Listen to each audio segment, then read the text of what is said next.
I need time to mourn or to revel or to be joyous or to be whatever. I need that moment. So if it is this dark humor, let's say, like in that scene with the kid, all the stuff happens with everybody so happy that the kid is not dead. It allows the reader, because remember, none of those people are real. Yeah. The jungle they're in isn't real. The kid isn't real. The river isn't real. None of it is real. But the reader just lived through this intense moment of this kid almost dying and him, by the skin of his teeth being rescued. They need a moment to go, oh, thank goodness. I'm so happy that this happened. Like, that was really tense. That was tough. And so I give them that. I allow, it's not like I immediately, have the guy who saved him go, I'm okay too.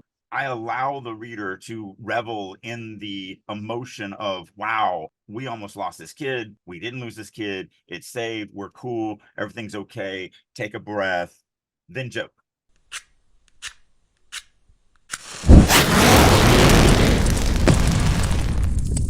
Releasing your inner dragon.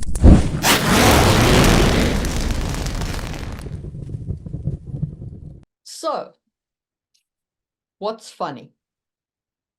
Tell me a joke. I still wanted to go, oh, what I'm talking. This is going to be an interesting podcast for us because neither of us are stand-up comedians. We're not, known for comedy. I don't think that you've written any comedy as far as I know. Yeah, I've got things that are written that are comedies. I've got the children's movie script has a ton of funny in it. Obviously the TV show that I have still never really pitched, but the entire thing is a comedy. That's the whole point of it. That lit RPG that I'm writing, I think is hilarious, and my beta readers have thought it was hilarious. I just don't have a lot of time to work on it, so I don't know when it's going to get finished. But I've never studied writing comedy. Now, one thing that I don't admit very often, a long time ago, when I was just out of the Marine Corps, I actually started a sketch comedy troupe. So there is still on old VHS tapes comedy of me and my friends doing sketch comedy that I wrote and then we performed.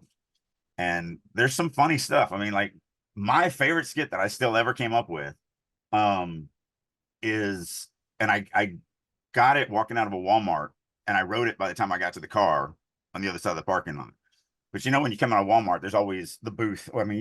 I don't know if you have it over in Finland, but when you come out, there's always the booth. And traditionally it's like the Girl Scout cookies. You want to buy some Girl Scout cookies, or the Boy Scouts, you want to buy some popcorn, or hey, have you registered to vote, or whatever. So in the sketch, there's a man and a wife coming out of the store, and they get hit by the Girl Scout. And the next booth is a Boy Scout. And the next booth is, have you registered? And the next booth is, how's your air conditioning doing at home? And the next booth is, whatever. And then they come to this booth that's all rainbow flags and, sparkles and all this stuff. And there's some guys in there that are just, as happy as you can possibly be. And they're like, hey, have you thought about going gay? And, of course, the couple, the wife is like, whatever. And the guy's like, well, wait, I thought it wasn't a choice. And they're like, oh, yeah, that's what we always say. And so they go over there and they've got like brochures on how to be gay and all this other stuff. And so, he's actually pitching them being gay. And the husband gets interested and he's like, yeah, I'll take a brochure on this. And his wife's like, and his honey. wife is pissed. So the whole time he's just like, man, I didn't know it was a choice. I didn't realize. I love that skit. It's freaking hilarious. But what is comedy? I don't know. I've never really studied it. It's But just let's pause there.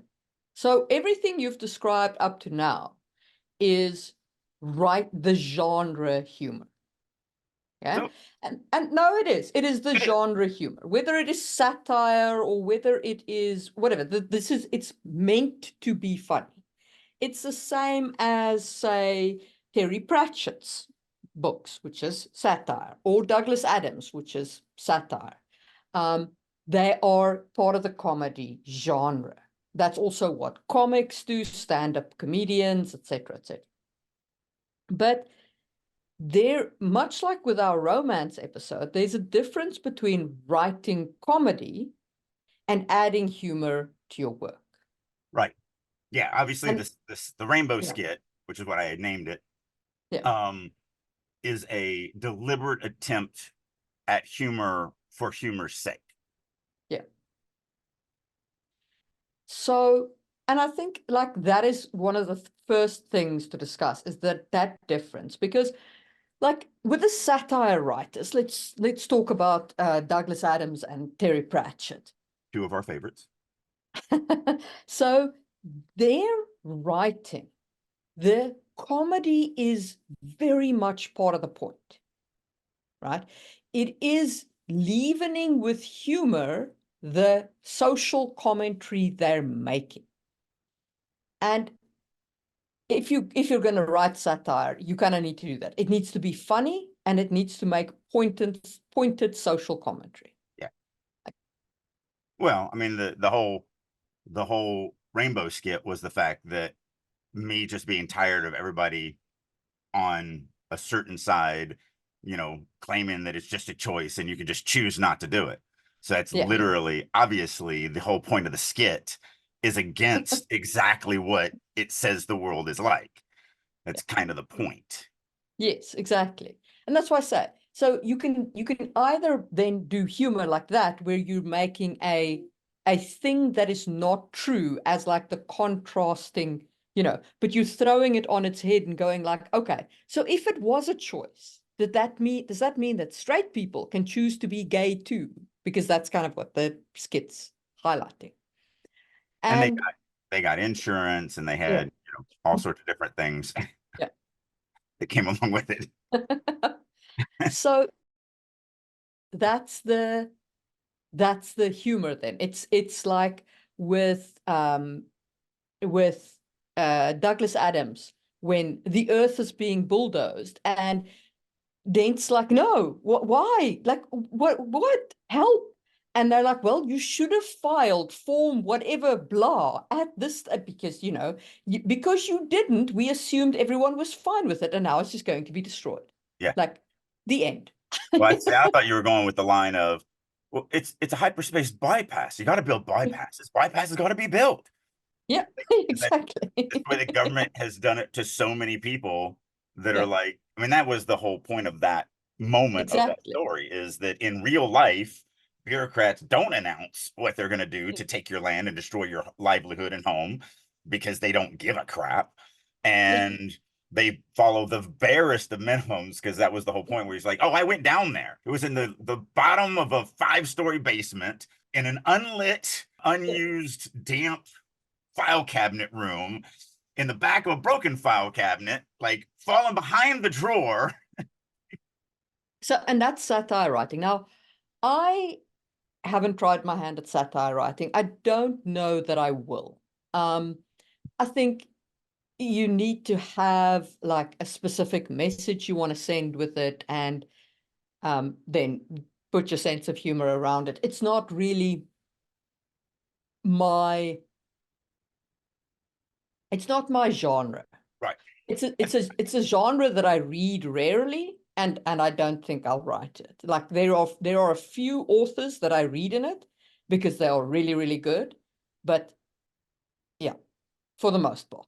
Yeah. I mean, it's it is a way of thinking about the world. I mean, most of our really famous stand-up comedians that we love and we watch and we laugh and all of that, they're really just pointing out stuff that you've seen and you've dealt with. You just didn't see it in that way. You just didn't, you didn't notice the stupidity of it because it was just a part of life. And then somebody's like, yeah, but think about how stupid this is. Think about how silly this is. And you're like, oh my gosh, that is silly. Yeah. Like that we actually do that.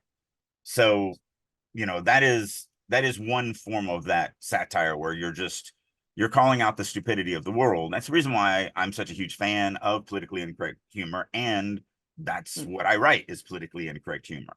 Yeah. I mean, take my and that's why I'm sad about, and I don't want this to. We're definitely not political, and we're definitely not you know, we don't Mm. discuss this stuff, but it does make me sad that comedy has been kind of attacked because, I disagree with that statement because everybody who says comedy has been attacked, and yet there's a Netflix special of oh, that right. person doing their comedy. So Yeah. bullshit. Doesn't mean they're not being attacked. They're just getting over it. It doesn't matter because the thing is, there will always be people who be like, I hate this. Right. I'm pretty certain there are people who call out Terry Pratchett. I'm Oh, yeah. certain there are people who call out Douglas. Like, and the internet just magnifies those voices. None of 100%. those people are stopped from producing comedy, and certainly that comedy is finding plenty of airtime. Right. So, Yeah, there's definitely been some people whose careers were made yeah, because people went after them, yeah, that they were nobodies, yes, literally nobodies, that nobody had ever heard of. yes. The new guy that just hosted SNL, he was, what was his name? Um, he was I hired by really don't watch SNL. that. It's He was not my hired by humor. SNL, and before he started, they fired him because they listened to his podcast and heard him say some things that they didn't find appropriate. And so he was hired and fired in like a 2 day span of time. And then because of that, he became national news. And a couple months ago, he hosted Saturday Night Live, talking about eating crow. But no, where I was going with that was the problem is that humor, and really stories in general, but since we're talking about comedy, humor gives us a comfortable way to talk and think about uncomfortable situations. So like my little rainbow skit, I guarantee you somebody out there is going to be like, oh, Drake is just picking on homosexuals. Like, sure I am, but that's not the joke. The joke is picking on people who think it's a choice. Mm, You're missing the subtext of the humor. yeah. And so it's there to hope that somebody who has this mindset of, you know, gays are a choice and I hate them for that, to go, oh, wait a minute, maybe it isn't a choice. Now, will that actually happen? Who knows? But that's the point of it. That's what humor allows us to do in that context, the politically incorrect humor. It allows us to discuss the, you know, it's just like Chappelle trying to be canceled for transphobia because he has some trans jokes.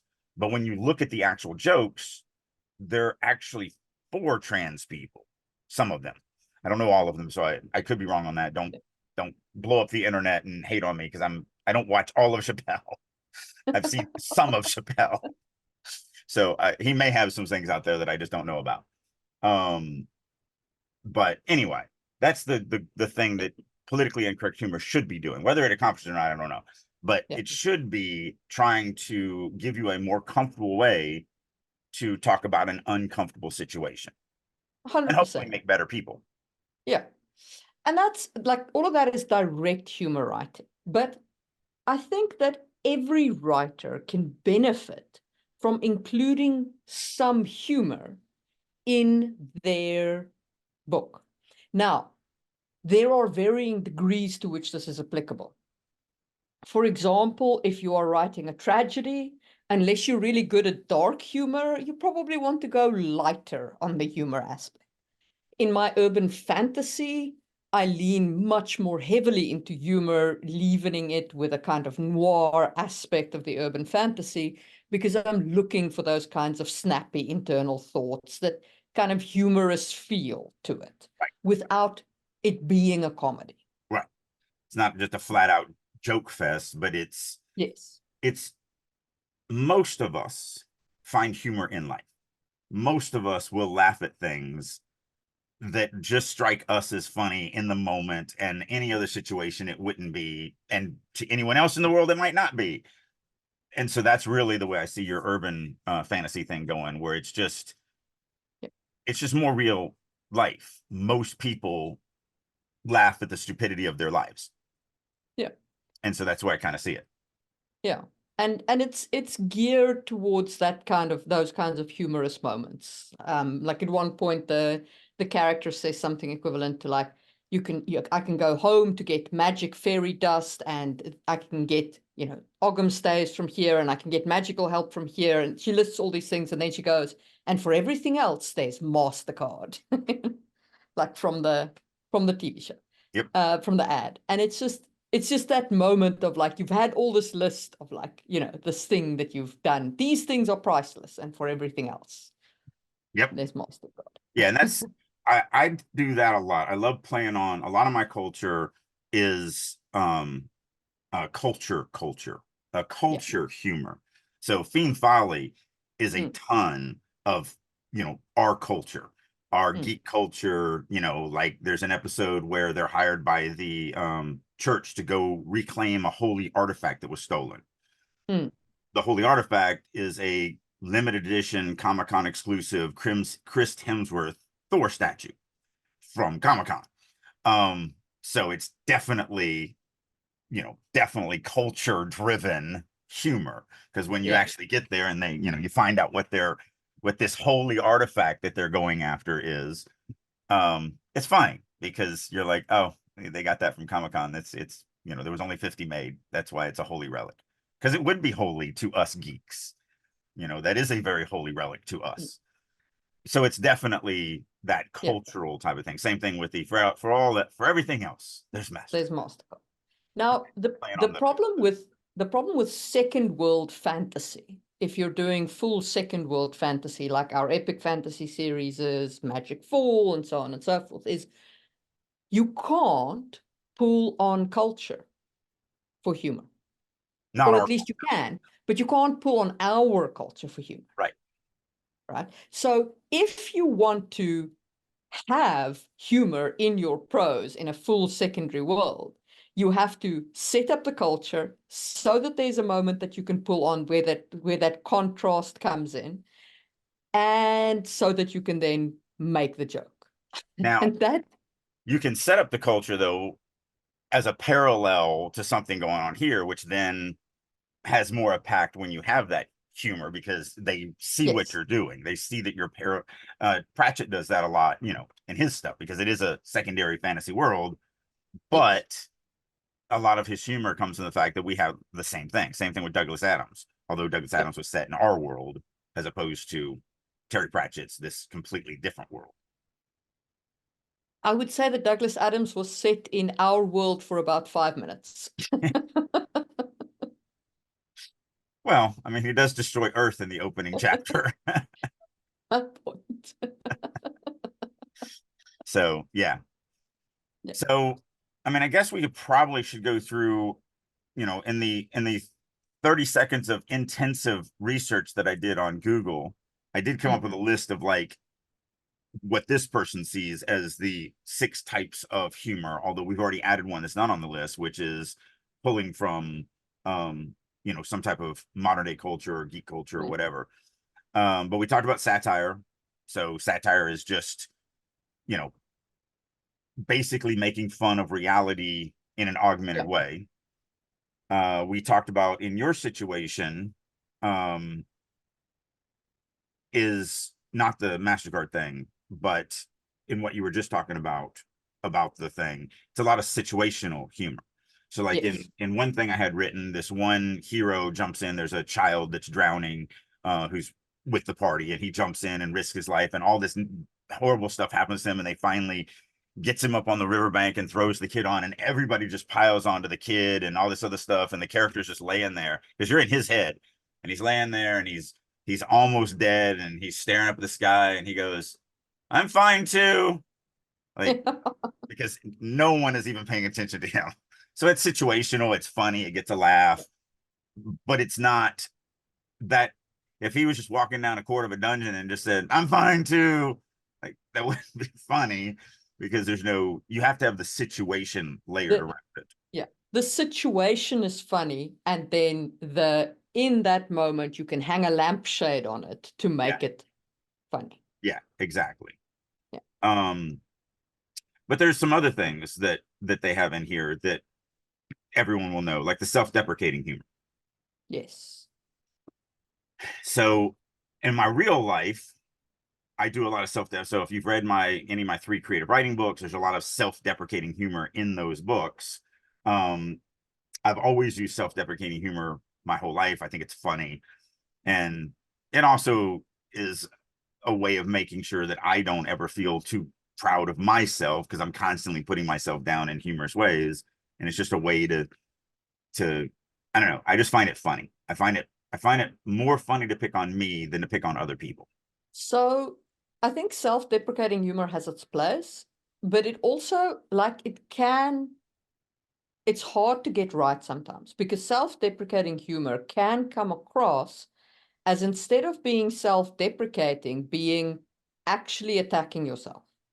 So instead of being humorous, it's just like, oh, I'm so bad. And then if you really do it wrong, like I'm not talking about you, like the person out there, I'm talking about the character in the book, the author writing it, right? Right. If you really do it wrong, then it comes across as whining. Actually, I was going even a step further. It's like self-deprecating humor because this is funny about me, and so I'm going to kill myself now. And then bang, you're dead. It's like that slips into that other form, which is dark humor. Yeah. That's where I So thought you were going. That's why I was laughing. I was like self-deprecating all the way to the point to suicide. no, no, I was going a little bit more like, it can come across as just attacking yourself, and that attack can then also come across as whining. Self-pity is not funny. Yes. Self-pity, and Not that's the problem. The line between self-deprecation and self-pity is very narrow, yeah, and it's very easy to step on the wrong side of it. yeah. Um, Well, that's so the entire thrust of the lit RPG book that I'm writing mm, is 100% based on self-deprecating humor, because I chose the main character is Drake. It's mm, me. It's a 54-year-old writer that gets sucked into a video game space, a virtual reality space, mm, basically. And so, and it's obviously not me, because the Drake in the book is way more of a buffoon and an idiot than I actually am. But I'm mm. having a lot of fun with it, um, because it just lets me be very silly with how stupid this Drake character is in these situations, and things that I actually wouldn't do Mm. in a real situation. But it's a character. It's not This isn't an autobiography. This Yeah. is a character of Drake. So yes, he's a writer, and yes, he looks like me and has all the same kind of mannerisms or whatever, but he's an idiot, like 100%. Although some people out there are listening, I was like, oh, so it is an autobiography. And that is an example of self-deprecating humor. Yes. Um, and doing that wrong would have been something along the lines of, and there are people out there who will absolutely think it's me, but it's not me. I'm not that dumb. Right. That would then not be self-deprecating. That would be getting defensive. Yeah. So, and that's why I say, like, the line is narrow, and you need to be aware of it if you're going to use self-deprecating humor, because I don't know, nobody likes a whining character. Like, yeah. Right. So I think one of the other things of comedy that one should talk about is dark humor, since we've touched on it. Mhm. So dark humor is the humor you find in the horror of a situation. So it's the times when you make a joke because it is a way of coping. And that is exactly what it is. Yeah. So, So it's like the one-armed man making a joke about losing his arm. It's a coping mechanism. so there's a video that I watched recently. Um, it's this kid who has no arms, and he's talking to his father, and he's like, "Father, I don't get dark humor. What is dark humor?" And his father goes, "You see that blind man across the street?" And he's like, "Yeah." Wave to him.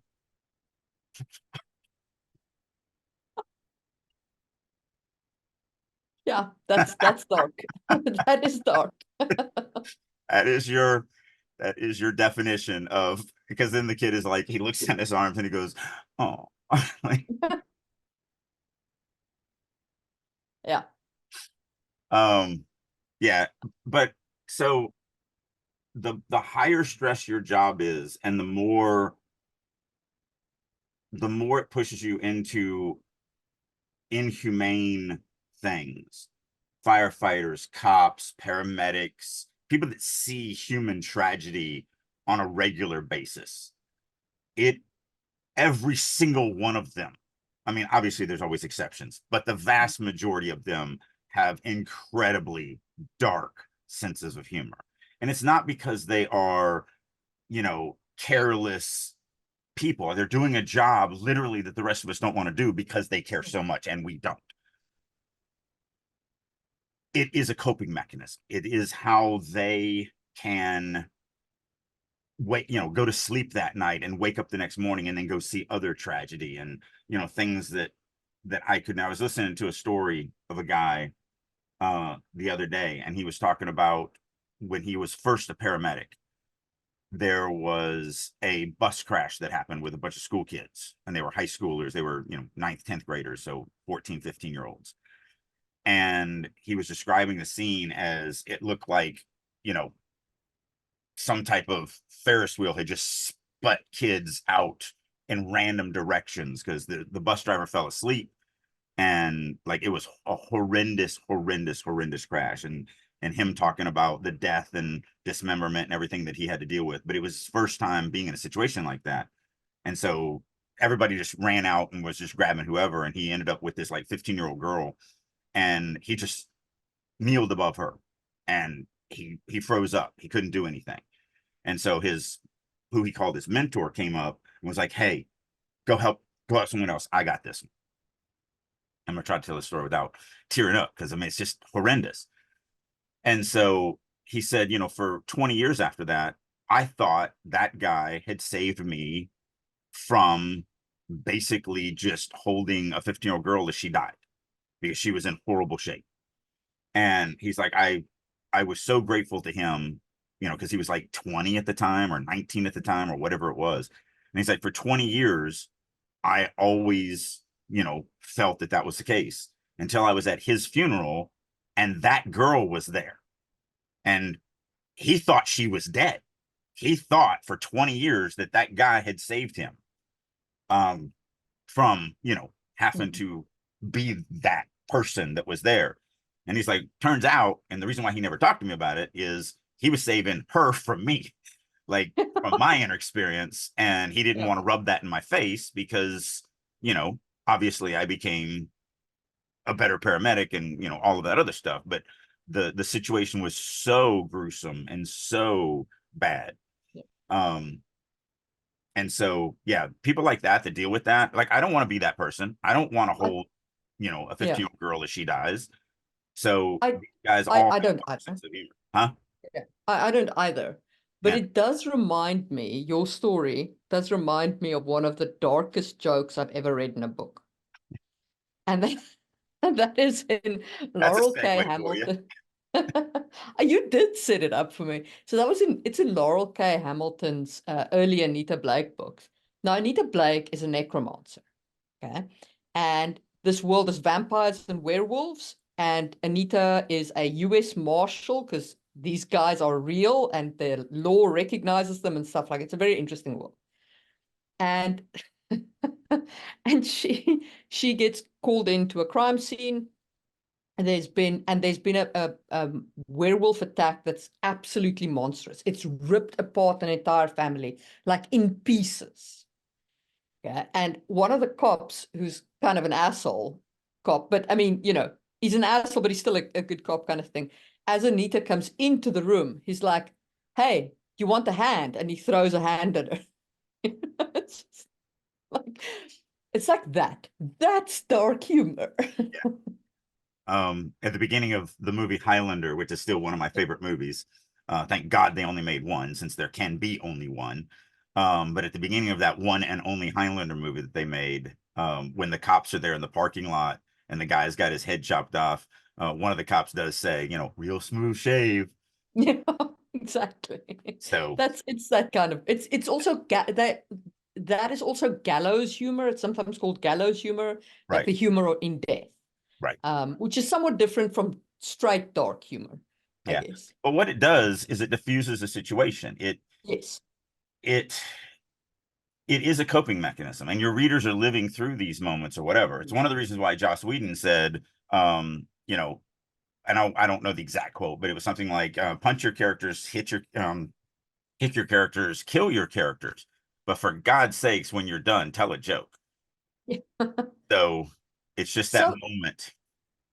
see, for me, like, I think that one of the things that I think where Marvel went wrong was they told too many jokes.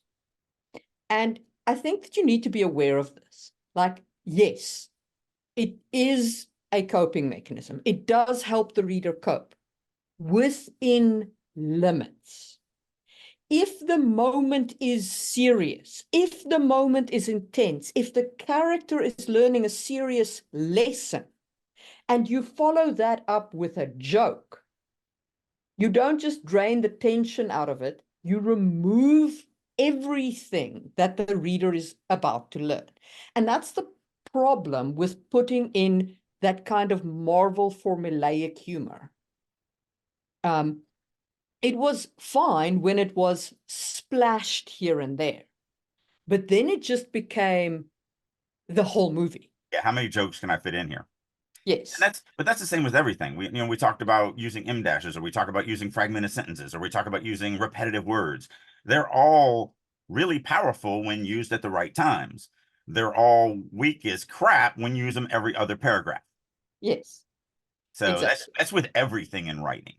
You Yeah. have to understand that these things have massive punch only because they're used sparingly, not because they are threaded. I mean, that kid joke where he's up on the bank came from the Genesis Saga. No one Mm-hmm. would say that the Genesis Saga is a comedy. Like, Yeah.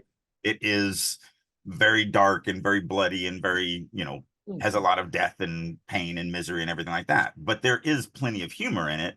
It's just when it is, and timed and used sparingly and everything like that. So Yeah. it's not Fiend Folly or Snurse, Yeah. which are comedies. Yeah. Exactly. So you need to be cognizant of, like, not cramming in all the jokes. Like, be cool. One or two helps diffuse the situation, cement the lesson, bring home the story, etc., etc. But if you overload it, And I think that the important part of that is, so we talked about this last night in the writers' room, um, with some of the things that some people have read, that I just wanted to kind of to hammer on this. You have to allow the readers time to experience what they're experiencing. So, like last night, somebody did something and then immediately it was just gone. They were just in something else. And I'm like, I need time to mourn or to revel or to be joyous or to be whatever. I need that moment. So, if it is this dark humor, let's say, like in that scene with the kid, all the stuff happens with everybody so happy that the kid is not dead. It mm, allows the reader, because remember, none of those people are real. yeah, The jungle they're in isn't real. The kid isn't real. The river isn't real. None of it is real. But the reader just lived through this intense moment of this kid almost dying and mm, him, by the skin of his teeth being rescued. They need a moment to go, oh, thank goodness. I'm so happy that this happened. Like, that was really tense. That was tough.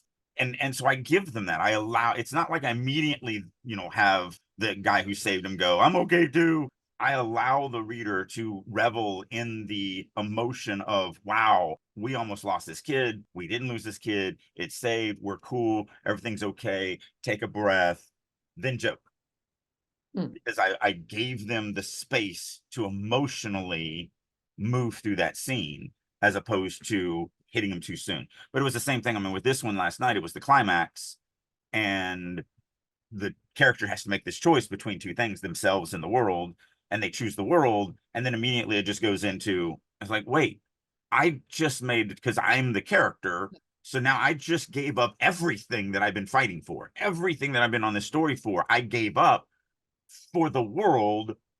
And then you don't give me time to mourn the loss of what I gave up. You don't give me time to actually come to terms that yeah, but it is the right thing to do. And you don't Mm, give me time to come to terms with what does that mean for my future now that yeah, I've, everything that I was on this quest for, I just threw it away. It yeah, just immediately goes into this next moment. And it's like, no, you're not giving, I've stolen this from you, but you talk about time to breathe, give the story time to breathe. And that's what that is. It's not the story. The story's not real. It's the reader. The reader yes, needs that moment to consume and to go. And it's not like we don't want to put the book down and do it. We want them to do it with the scene. We want the yes, characters to be that proxy for them. So what you're really doing is you're having the characters take that breath, which is going to allow the readers to take the breath with them. And yes, then the dark humor joke or the funny joke or the the tension diffusing joke or whatever, because we've allowed that to happen. So yeah, that's what I think you're talking about. It's one of the reasons why, the trope from the 80s movies was the 80s one-liners. But if you look at them, almost every 80s one-liner, and not all of them, obviously there was a bunch of crappy movies from the 80s, but the ones that became memes, and again, we didn't have memes back then, we just resaid the stuff that we said. The ones that actually stuck were because of how well they were in the timing. Like one of my yes, favorites that I've quoted a million times before was actually from a horrible, terrible Arnold Schwarzenegger movie called Commando. It's one of his worst. And it really is just, I mean, it's just a 1980s poor version of Taken. yeah, So they take the guy's kid, and I'm an ex-soldier, and now I'm going to kill all of you to get this back. yeah, And it's also a callback, which I love. So there's this little whiny little lawyer dude that he used to get information on where to go to kill some more people. And when he was there, he's like, look, give me this information and I promise you I'll kill you last. And so the guy's just trying to buy some time. And he's like, fine, here's the information. He's like, fine, he lets him go. But later in the movie, he runs into that guy again, and he's holding him out over a cliff after this intense scene. It was a very intense scene, and I don't remember what the guy's name was. So I'm just gonna use Vinny. He's like, "Hey, Vinny, remember when I said I'd kill you last?" He's like, yeah, man, you said you kill me last, yeah." And he goes, he drops him, and he says, "I lied." and, and like I can't tell you how many times, like especially raising my children, where it's like, "Hey, yeah. remember when I told you I was gonna do this thing? I lied." And I always try to say it in that crappy Arnie accent. And it's always because because in that case, the lawyer did something to screw Yeah, him over. He ratted him out or whatever. I don't remember exactly what it was. It's been a long time since I've seen that movie. But it's the same thing with my kids. It's like, mm, hey, clean your room and I'll get all this stuff done. And then they don't clean the room, or they do clean the room, but they clean it by throwing all their stuff into their brother's room or whatever. And it's like, yeah, no, this is not happening. You really are the one that broke the rule or yeah. the bargain. So those 80s one-liners, the ones that stuck with us for decades, were because of, their timing. Timing is very important. Um, all of that. Also, I mean, there's a lot of humor in over and understatement. Mhm. Like if the situation around you, what's that meme of like flames around the dog, like everywhere? It's just everything's on fire. And he's like, this is fine. Like Yep. Yeah.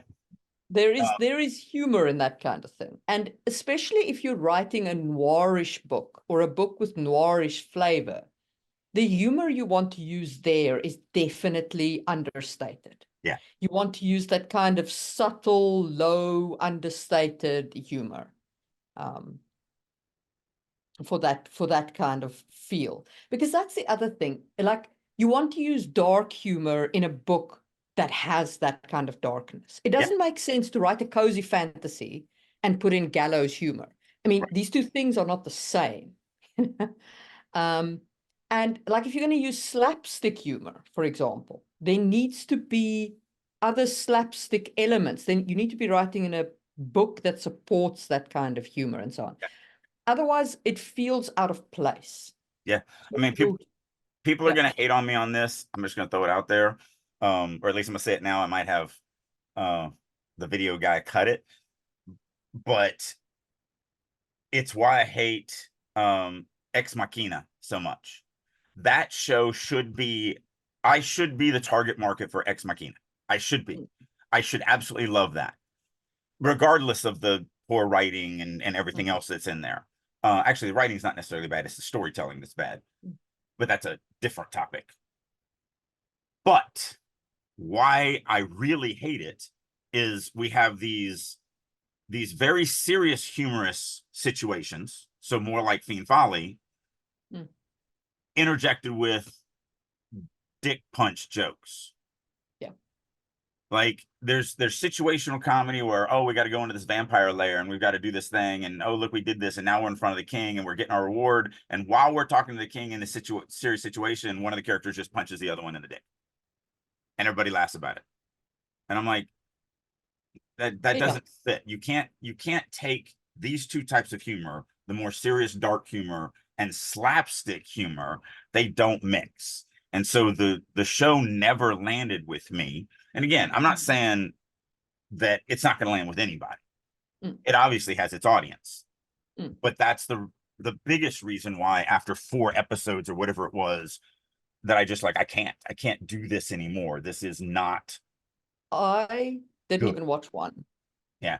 I read the premise and I was like, this is going to be slapstick humor. And with the best will in the world, I do not like slapstick. I don't And I do like love those slapstick. I don't like those hidden cam move things that, you know, there's a hidden camera watching you. I don't like those. Right. It's not my sense of humor. Yeah. So I read the premise. I was like, there's going to be slapstick in it. Thanks, but no thanks. Not my thing. If they had done one or the other, well, I mean, my biggest reason for bailing was, and I get that the name of the show is Ex Machina, but oh my goodness, it gets tiresome because in the first 4 episodes, they all went the same way. They introduced the big bad that was something that nothing could touch, nothing.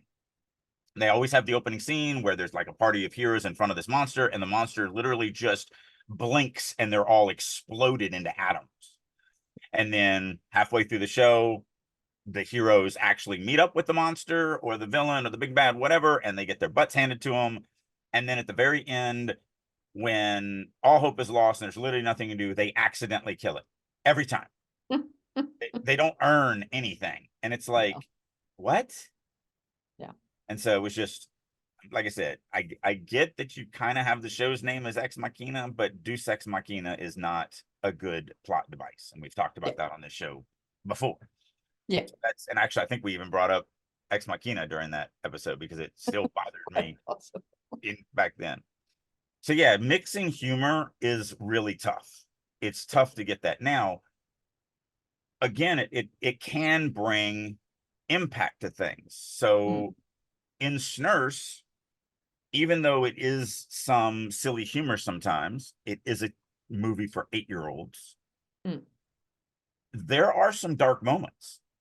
Like there is some moments where you think, but I think that fits really well. It's sort of like, you know, in The Lion King, there's some moments for a 7, 8-year-old that you are petrified, you know, from that movie. Not us, not at, you know, 40 or 50 or 30 or whatever when you're watching that movie with your kids, but definitely there. And then the humor goes the other directions. But, you know, when it's been so long since I've seen The Lion King because my kids are now in their early 20s, but I do remember like the scene where the hyenas get the kids and they're going to eat the kids. Like that's some serious stuff. I'm pretty sure I remember the scene where the brother kills the father. Yeah, because the only reason I remember it so well is because how many times you see cat memes where there's one cat hanging onto a tree and the other one's batting him, and they do that soundtrack. It's like, brother, save me. Like, so I've seen at least a dozen different memes with that. But yeah, I mean, there's some dark moments that the humor, but you wouldn't call The Lion King or Snurse a dark, you know, comedy or whatever. Yeah. It's still for kids. It's still a children's thing. It's so it also, can have impact when you use it because they do go pretty dark in those moments. Yeah. And I think those have the dramatic impact. I agree. But it's also like on the topic of humor, it's funny. Like if I think of, you've seen the movie Platoon, I assume. Mhm. Okay. So Platoon had I mean, it was dark. It was dark from start to end, right? I mean, there was very, very little humor in it. It was basically just a fest of darkness. But it then spawned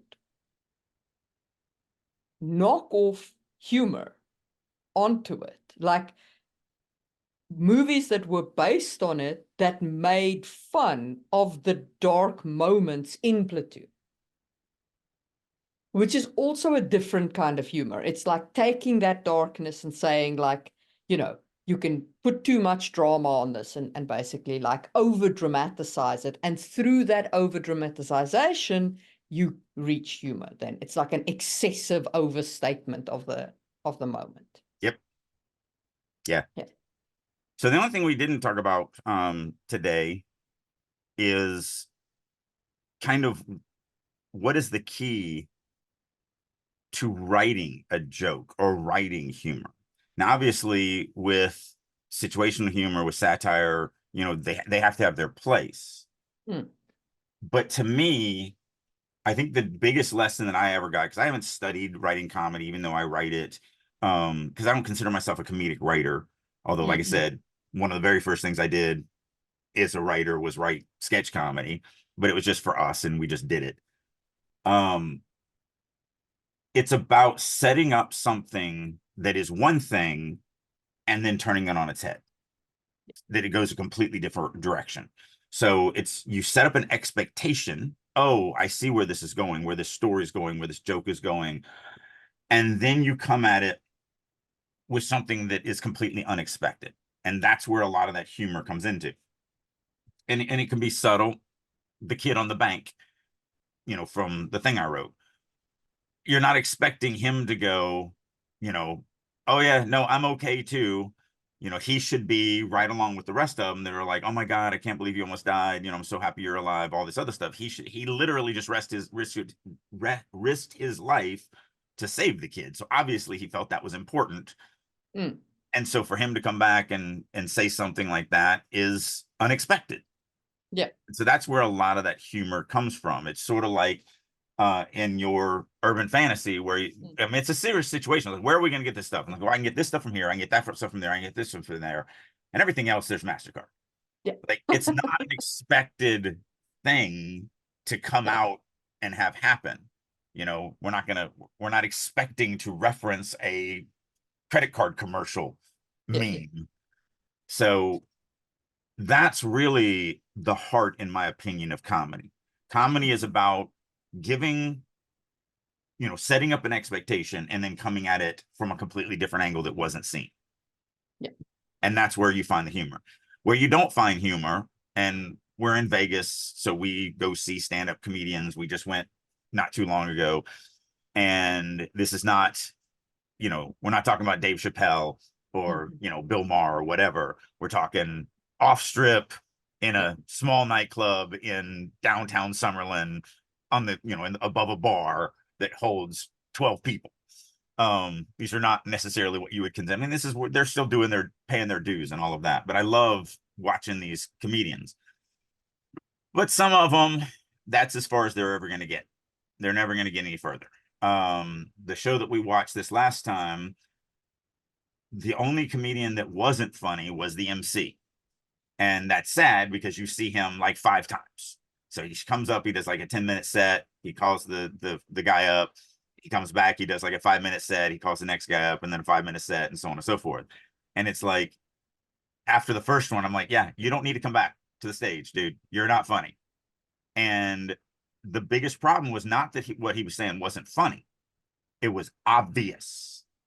It was very, very, very obvious where the joke was going. And then the joke landed exactly where you thought it was going to land. And when that happens, that's when you get the,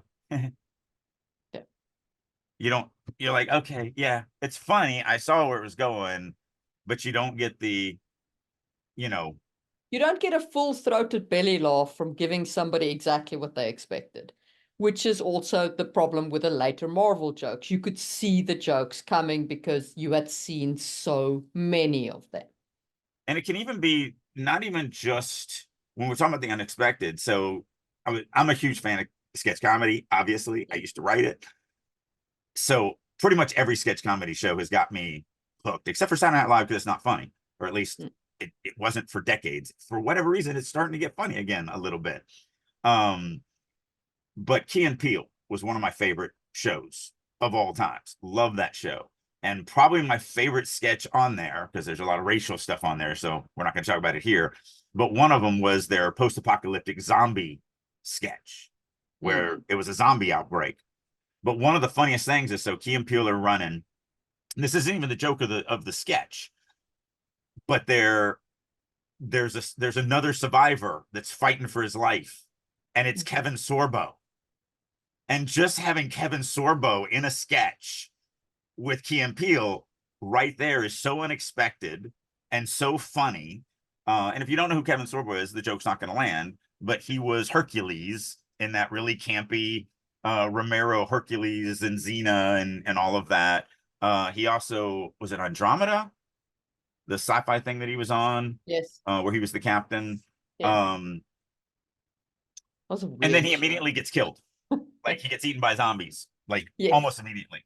The gist of the joke was when now it's just Key and Peele, like they were with this group of people, and then everybody gets killed but them, and they have to run across this thing, and they start running, and like we're not gonna make it, we're never gonna make it through that many zombies, and like well we have to try, and I love you man, I love you so much too, let's just go, and they take off running, and they don't get attacked at all.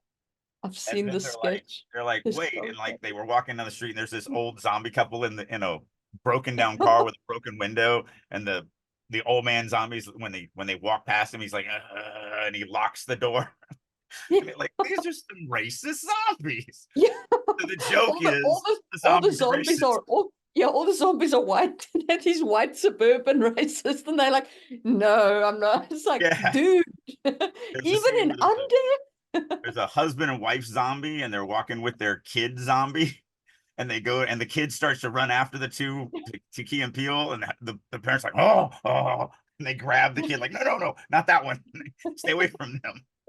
It was and then then the guys reach this like block party of like people of color having like a rave type thing. And it's like, Yeah, yeah, yeah, that yeah. So that's was the joke of the hysterical. skit. But again, Yeah. for fans of geek culture, Mm, Kevin Sorbo is kind of an icon of the B movie world. So to have him show up in a Key and Peele skit that you're not expecting, mm, it's that unexpectedness that makes it so funny. yes. Um, so Unexpected things, things that turned things that surprise you in a humorous way is the key to writing humor. It's a lot like doing a plot twist. You still have to have that kind of setup, but then you must surprise me. so in Fiend Folly, in my head, Excalibur's voice is Nathan Lane's voice. So he's a Mm, very famous gay actor, was in, tons and tons of different things. I looked him up from the Birdcage, so I know he was in the Birdcage with Robin Williams. Um, so in my head, that's it. But the actor, obviously, on our budget, we're not hiring Nathan Lane. mm, Although I do have one sketch in like season 5 where at the end of it, I don't remember exactly what the lead up was to it, but at the end of it, something happens and Excalibur either gets knocked out or whatever. And then we go to a real bedroom and Nathan Lane wakes up and he's like, what a weird dream. I was a sword. And that's it. Because and you don't you this is a joke for me, although it would still be funny, people would still get it, I think. But it's just me. I wrote that because in my head, I've always given Excalibur Nathan Lane's voice. mm. It's just what it is. So I would, and we're never going to afford him as an actor, but maybe if, by season 5, we have the budget where we can hire him for a one shot 30-second moment where he can just go, I was a sword with a penis hilt, you know, and then that's it. It's just, I think it would be hilarious. So it's that. I think that's the key to a lot of humor is the unexpectedness of it. That's where the joke comes from. Yes, you can have a message. Yes, you can have, all this other stuff that we've been talking about as far as, especially like with satire or whatever, where we're trying to make a political point or a social point or a religious point or whatever. Really, it's the same thing as storytelling. At the heart of it, in my opinion, storytelling is about trying to make people better. That's what humor should be trying to do. Yeah. That's why, well, there's a huge difference between racial jokes and racist jokes. Yes. And I think that has been lost in a lot of today's climate. Um, one last story, and this gets into that because I think this is a great example of that.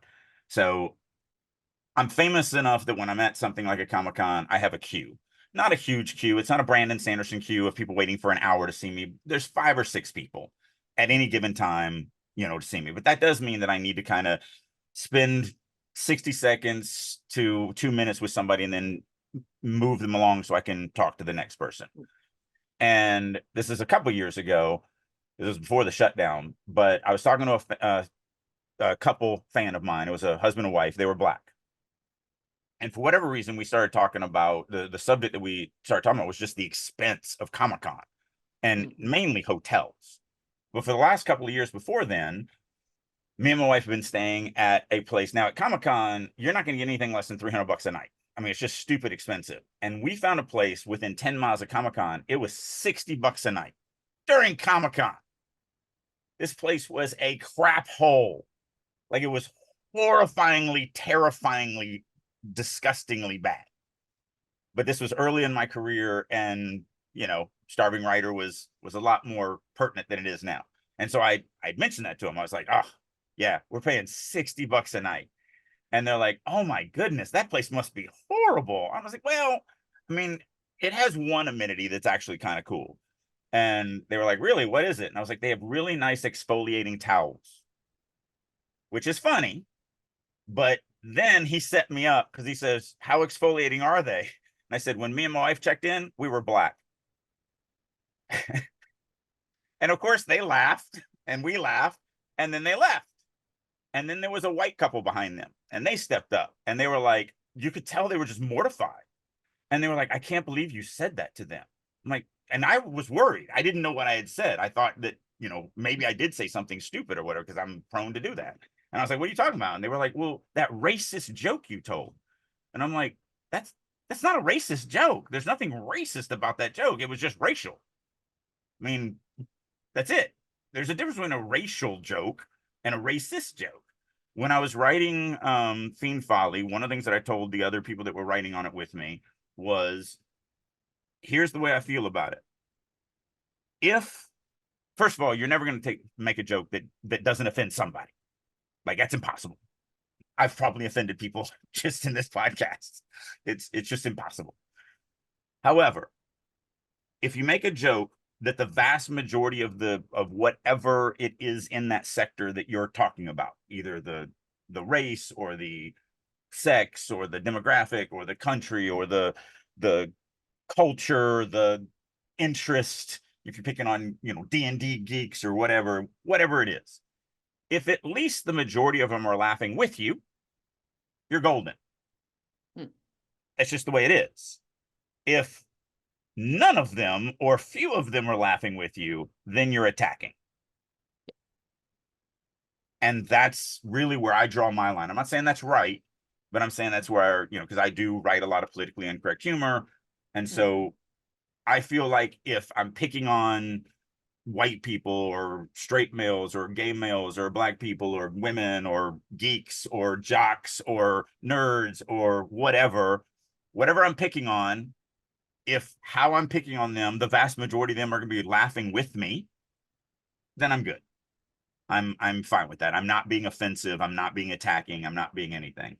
So I think those are the two sides of it on how I think about comedy. One, try to do the unexpected, because I think that's where the comedy comes from. And then two, make sure that if you are picking on anybody or anything, make sure the vast majority of whatever that group is that you're picking on is going to be laughing with you.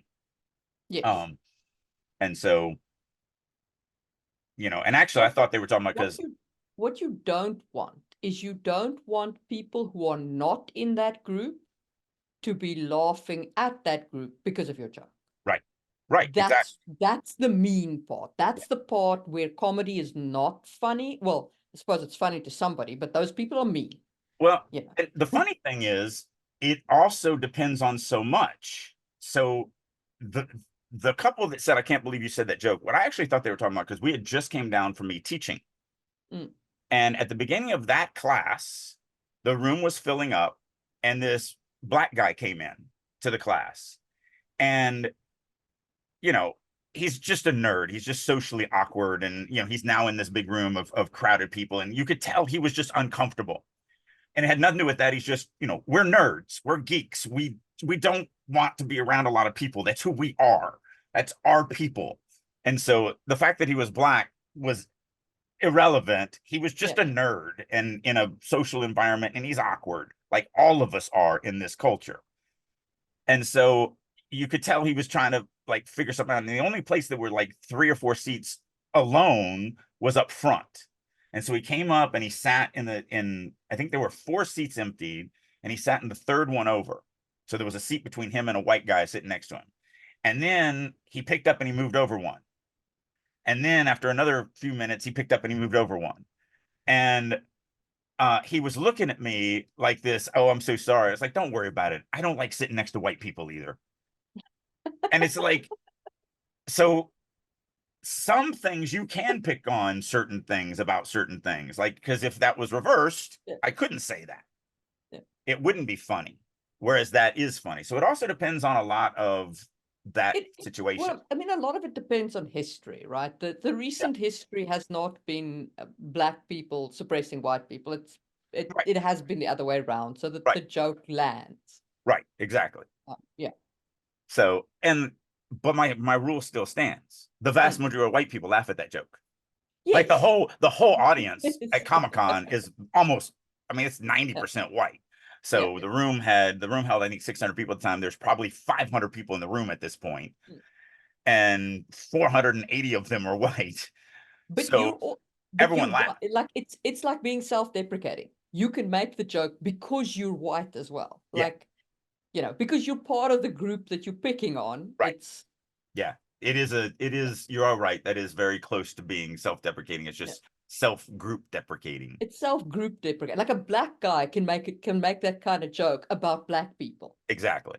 Right. A white person can't, because then you're not being self-deprecating, you're being mean.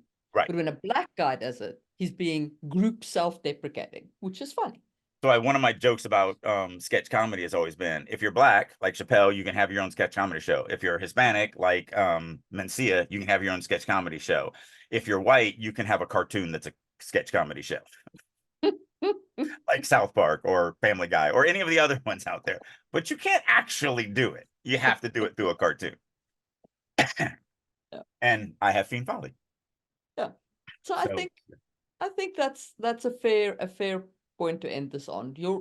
With your humor, you've got a wide variety. Keep it in tone with your genre and your setup. Try and keep that tonal note of the humor the same. It does lie in the unexpected, the setup, and then the twist, the humorous twist. And, you know, make sure that whoever you're making the joke about, they're laughing with you, not. I do have one last thing to talk Mm. about and add to this. Humor is very subjective, even more so than just what we do normally, which is 100% subjective. So I would love to see the world remember that. I mean, Jimmy Carr, like him, hate him, he's a very brutal comic. He's a shock comic. So he says things that are, I I think he's funny. I would never do his type of comedy. Yeah. It's too close to being mean, and I'm not a Mm. mean person, and so I don't do it. However, he did have a video that he released not too long ago, within the last month or two, that I loved and thought was hilarious. Somebody asked him, so if you ever offend somebody with your comedy, would you ever publicly apologize for it? He said, without even hesitating, he said, "Oh yes, absolutely, 100%. Matter of fact, I've already practiced what I would do." And because he's up on stage and he's just doing audience stuff. And he's like, if I ever say a joke that offends anybody, immediately that next day, I'm going to come onto the news and I'm going to, wear my suit, because he always wears a suit anyway. He's like, I'm going to wear my best suit and I'm going to stand up in front of the counter or the camera and I'm going to go, I'm so sorry. And he said, and then of course, people are going to be like, wait, you don't mean what you say. That doesn't sound sincere. And then he said, and then I'm going to say, oh, wait, you mean I can say something that I don't mean? Now you're getting it. And then he leaves. That's what comedy is. It's you're just trying to enlighten the world to look at things differently so that we can have these tough conversations and hopefully get better. I've said this my entire life. It's really hard to kill somebody that you are different than if you're laughing together. Much easier to kill them if you are just screaming at each other. Yeah. But if you're laughing together because of your differences, because we have differences. And that's why, like I said, I like politically incorrect humor, and I think we need it because it makes us who are different in a room together laughing at our differences, so that then we're like, yeah, but it's cool because I have this thing that's weird to you and you have that thing that's weird to me, and it's funny, and let's go out for a drink. Like, it's just really hard to hate somebody that you laugh with. And Absolutely. I really dislike that there's been a change in that. But it's also made it, you're 100% right, it has also fueled it to become more and more popular. But that's kind of human nature. The more society says you can't do something, the more society is like, really? Hold my beer. Because I'm going to go do that thing that you tell me I can't do. So I get it. You're right. But still, the hate against it is still there. It's just fueling it to be bigger than it was before. Yeah, you've got to remember the internet is a place of It's a megaphone. escalating voices that are, I mean, I hear voices that say all the wrong things all the Yep. time, right? And I mean, I know that this is not what normal people think and say and do and act. This is the internet escalating a minority of voices. This is what it is. So, But it's not only a megaphone, because you're 100% right on that, but there's another side of it that I don't think people give enough credit to. It is a connector that has never happened before. I yeah, mean, I grew up in rural Louisiana, and there was, this white supremacist racist dude that lived across the street, but he didn't know any other white supremacist racists. Like, he was it. So he could stand on his front porch and scream all he wanted. With the but internet, now when he screams, he's got buddies on the internet who scream with him, and it allows them to well, he connect can and meet to, them. yeah, He can meet the one of him that's in the next town, and the one of him that's in the next town, and the one of him is, and now they're a group of 1,000 yes, instead of just 1,000 random idiots that are in random cities, and that city can just ignore because they're an idiot. mm, Now they have found each other. yeah, They can conspire together and kind of churn their own ideas within yeah. each other and feed on each other. And so, yes, you're right. Not only does it make those 1,000 voices seem like a million voices, but also it gives them the ability to actually come together when they didn't have that ability in the past. So it is And twofold. it gives them all permission to be mean because they're like, oh well, there's other people like me, so we're fine, Yep. really. Yeah. Yeah, because normally when you have that one guy in a small rural town that is an idiot, because of society just not engaging with that person, Mm, they know instinctively that they've got to kind of tone it down if they're going to, have any success in their society, mm, have any type of friendship or any type of human companionship or any type of contact with anybody or go grocery yeah, shopping or whatever. So yeah, so yeah. I think it's twofold because everybody talks about how it's a megaphone, and it is 100%. But I don't But think people give it enough credit for connectivity. it is also a connecting device, and it does put the lunatics in touch with each other, and that Yeah. also gives them this permission to act with more lunacy because they're supporting each other, and then they form online mobs against each other, and they're shouting at each other, and it's just I mean, the perfect proof of that is this crazy writer from America found this crazy writer from Finland, and they now do this crazy talk show about writing. Like, and that was 100% because of the fault of the internet. It was. So you can blame the internet for this podcast. That's right. And on that note, we will see you soon for another one. Bye.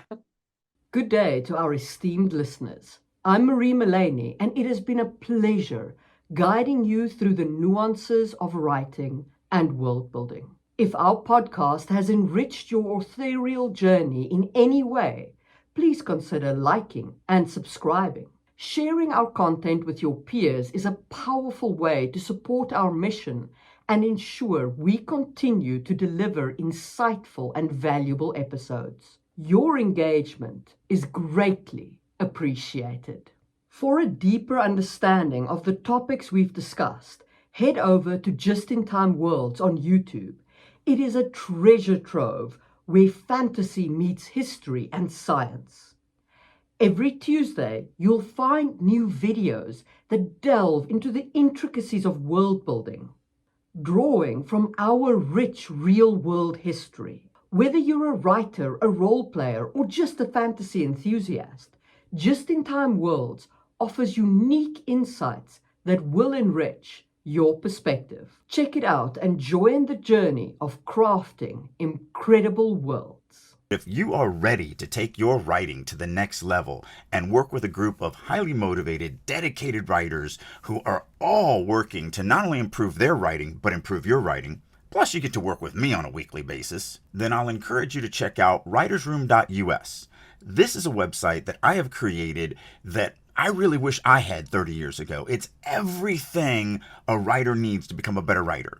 Not only do we do weekly critique sessions, both from other members as well as me, we have daily writing sessions, I do monthly classes, Q&As, we have activities, I do all sorts of learning exercises, such as I do a quarterly writing prompt contest, and just tons and tons and tons of things. So if you're ready to get serious about your writing and you want to actually finish that novel and have a chance of it being published, then I encourage you to head on over to the Writer's Room and join me there. And as a special promotion for listeners of Releasing Your Inner Dragon, I'll go one step more.